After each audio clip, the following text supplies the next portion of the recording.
오늘은 세 번째인데요. 우리가 좌선을 하고, 이제 좌선이나 명상을 했을 때 얻게 된 이익 중에 세 번째인데요. 오늘 좀 유사한 얘기일 수 있겠네요. 병을 고칠 수 있대요. 기치료 아까 얘기했는데 딱 그거 나오네. 명상을 잘하면요. 우리 몸에 경고가 감소되고 얼굴이 윤활해진대요. 낯빛이 좋아진다고. 저 그런 것 같아요? 큰일 났네. 괜찮아요? 저를 좋게 보는 세계관을 갖고 계시군요.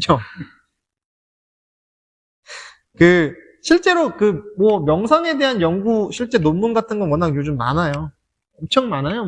진짜 1년에 우리나라만 해도 몇백 편씩 나와요. 명상이 정신건강뿐만 아니라 신체 건강에도 어떤 유익함을 주는지에 대해서 연구 결과 엄청 많고, 요즘은 또 뇌과학 얘기하잖아요.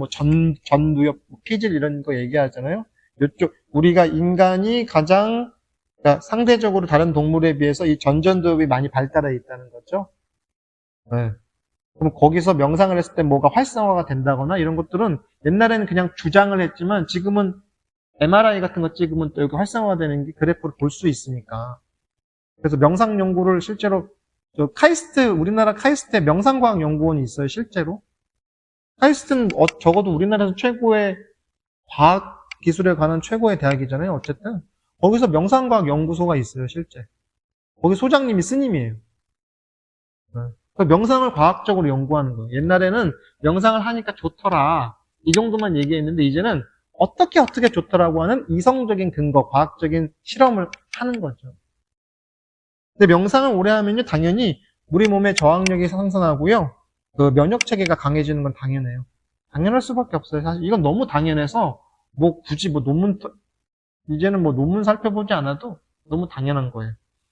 그래서 병치레가 점점 줄겠죠. 근데 이건 부수적 효과예요. 명상을 병 고치려고 하면 안 돼요. 아프면 병원 가야 돼요. 근데 명상을 하다 보니 부수적인 효과로 건강이 좋아지더라 하는 건 너무 당연한 거겠죠.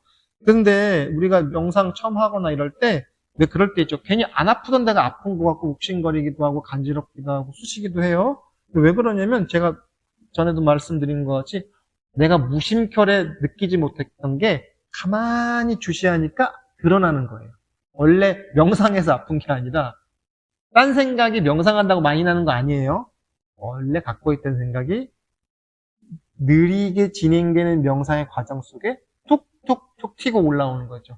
팝콘 튀듯이, 콩 튀듯이, 콩 볶음 튀잖아요. 그래서 이건 역설적으로 뭐냐면요. 내가 평상시 느끼지 못했던 몸과 마음의 감각이 개발되니까 평상시에 외면했던 부분에 또는 억압했던 거, 물러났던 거, 심리적으로도 그게 튀어 올라와. 명상했는데 감정이 옛날 지나갔던 과거가 막 떠오를 때도 있고 그래요. 특히 이제 과거는 경험했던 거니까 괜히 뜬금없이 어렸을 때 생각나기도 하고, 네, 좋은 거예요, 사실은. 왜? 감정이 정화가 되는 거예요. 아니면 이유 없이 감정적으로 이렇게 눈물이 난다거나, 되게 일반적으로 웃는 경우보다는 눈물 나는 경우가 많이 있어요. 왜? 그것도 정화예요. 내가 미쳤나봐, 왜 이러지? 그럴 필요 없어요. 그냥 그런갑다. 내 거 아닌 것처럼 그냥 출시하면 돼. 그래서 몸이 치유되고 마음이 치유되면요, 당연히 이 정신적인 오염물이 줄어들기 때문에 실제로 요즘 과학계는 실제로 그런 일종의 오염물이 줄기도 한다고도 표현하는데요. 얼굴빛이 좋아지고 표정이 바뀌겠죠? 표정이 좀 웃는 낯빛. 아까 이제 명상하시는 저는 이렇게 쓱 한 번씩 보거든요, 계속. 살짝 이렇게 살짝 입꼬리를 살짝 올리면 좋아요, 실제로. 네. 그러는 것보다 매기입처럼. 제가 책 보거나 이런 거 볼 때, 핸드폰 볼 때 이러고 있거든요. 좋지 않은 습관이긴 한데 명상할 때만이라도 의도적으로도 이렇게 입꼬리를 살짝 올려주세요. 근데 실제로 그렇게 되면요, 리프팅 같은 거 안 하셔도 돼요. 되게 좋아하시네? 요걸 옛날 사람, 그렇게 되면 실제 뼈대 구조도 바뀌어요. 몸의 뼈대도 바뀌어요. 요가 수행 많이 하면 몸이 달라지죠. 예.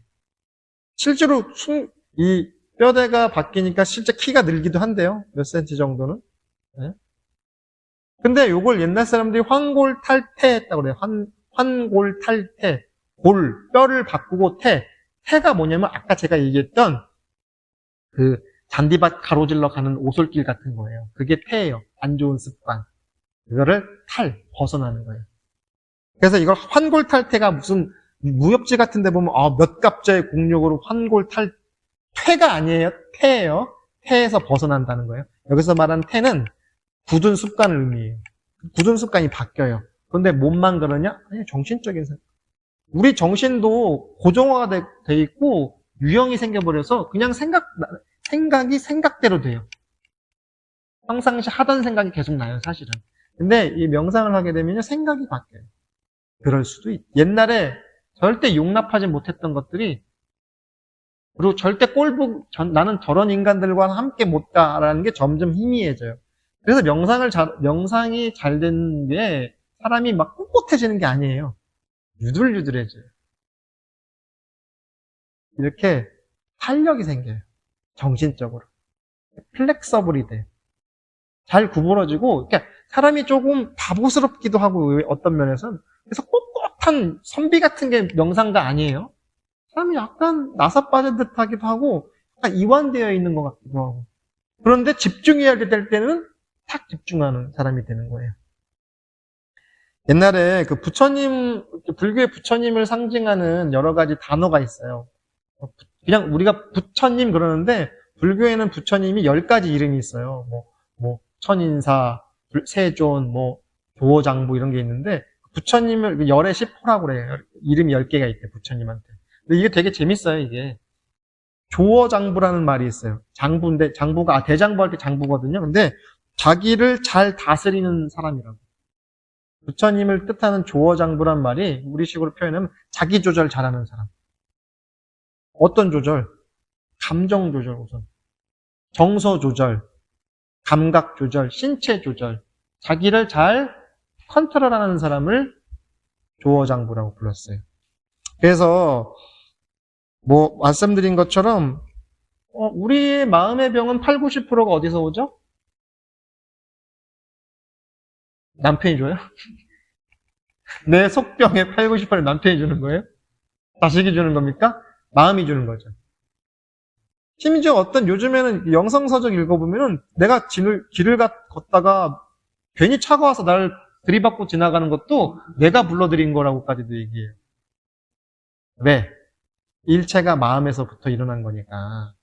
내가 무심히 지나가는데 어디서 돌멩이가 하나 싹 날라왔다? 결국 그것조차도 내 마음의 작용이다. 저는 100% 동의하진 않아요. 사실은. 근데 그럴 정도로까지도 얘기를 해요. 모든 것은 다 마음이 말미암은 것이다. 원인인 것이다. 이렇게 얘기해요. 그래서 스트레스 워낙 얘기 많이 하잖아요. 스트레스에 대한 얘기 많이 하죠. 스트레스가 적당한 스트레스는 삶에 도움도 됩니다. 그런데 이게 임계점을 넘어가면부터 망가지죠. 스트레스 많으세요? 말 시키지 마요. 이것도 왜 나한테 말 시켜 스트레스 받게. 근데 어쨌든 명상 중에 바른 호흡이 되고 이완과 집중이 잘 되면요. 뇌에서 알파파가 나온대요. 그러면 그때 뇌에서 엔돌핀 들어보셨죠? 엔돌핀이라는 그런 호르몬이 분비가 된대요. 긍정적이겠죠? 근데 반대로 너무 흥분하고 너무 열받고 화가 날 때 아드레날린이 분비가 된대요. 그럼 그걸 우리 몸을 공격하죠. 그래서 이렇게 되면요, 혈관이 수축되면 어떻게 해요? 혈류가 방해가 되겠죠. 느려지겠죠, 당연히. 그렇게 되면 반대로 활성산소가 계속 분비가 된대요. 왜? 피의 역할 중에 대표적인 게 뭐예요? 산소를 공급해주는 거잖아요. 우리 전신에. 근데 이게 원활하게 안 돌아가니까 활성산소가 뿜어져 나와서 우리 몸을 다시 공격하게 되는 거죠. 그렇게 되면 당연히 약 파는 것 같네요. 그러니까 끝나고 하나씩 사가세요. 이렇게 해야 될 것 같네요. 암, 고혈압, 동맥경화, 심장마비, 뇌졸중 이렇게 되는 거겠죠. 근데 이런 것들을 가장 원활하게 해소시켜주는 게 하나가 명상입니다. 사실은. 제가 이런저런 심리치료 많이 공부하고 했다고 했지만 명상으로 지금 회귀하는 것도요. 명상이 제일 돈이 안 들어요. 사실은. 그렇죠. 약값보다 덜 들어요. 괜히 좋은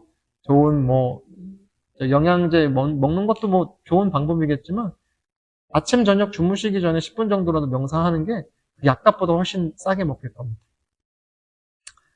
명상할 때 뇌를 보면 아까 말씀드린 것처럼요. 전현두엽 폐질과 변연계가 눈에 띄게 이렇게 활성화가 돼요. MRI 같은 거 찍어보면요. 그렇게 되면 교감신경계가 이제 활성화가 되고요. 부교감신경계, 교감신경계가 교감신경이 뭐냐면요. 화나면은 감각이 그런 거 느끼세요? 온몸이 따가울 정도로 감각이 쫙 올라오죠. 이런 것들 일종의 교감신경이에요. 근데